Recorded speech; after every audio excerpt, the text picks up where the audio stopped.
Бірінші болып кешірім сұрау. Бір күні балабақшада Дарын мен Дара доппен ойнап жүрді.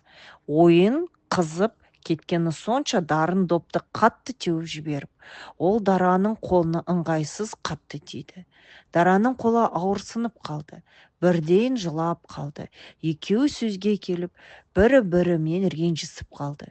Сен дұрыс ойнай алмайсың деп ашуланды Дара. Ал сен допты дұрыс қайтара алмайсың деп жауап берді Дарын. Екеуі ашуланып, бұрылып кетті. Бірақ біраздан соң екеуі де өздерін жайсыз сезіне бастады. Дарын мен Дара шынында бір-бірімен ойнағанды жақсы көретін еді.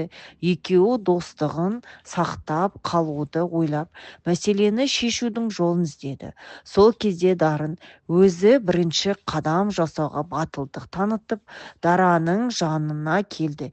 Кешірші, Дара, мені допты қатты теуіп жібердім, деді ол шын жүректен. Саған зиян тигізгім келмеді. Жүр, бірге барып дәрігер апайға көрсетейік деп қамқорлығын білдірді.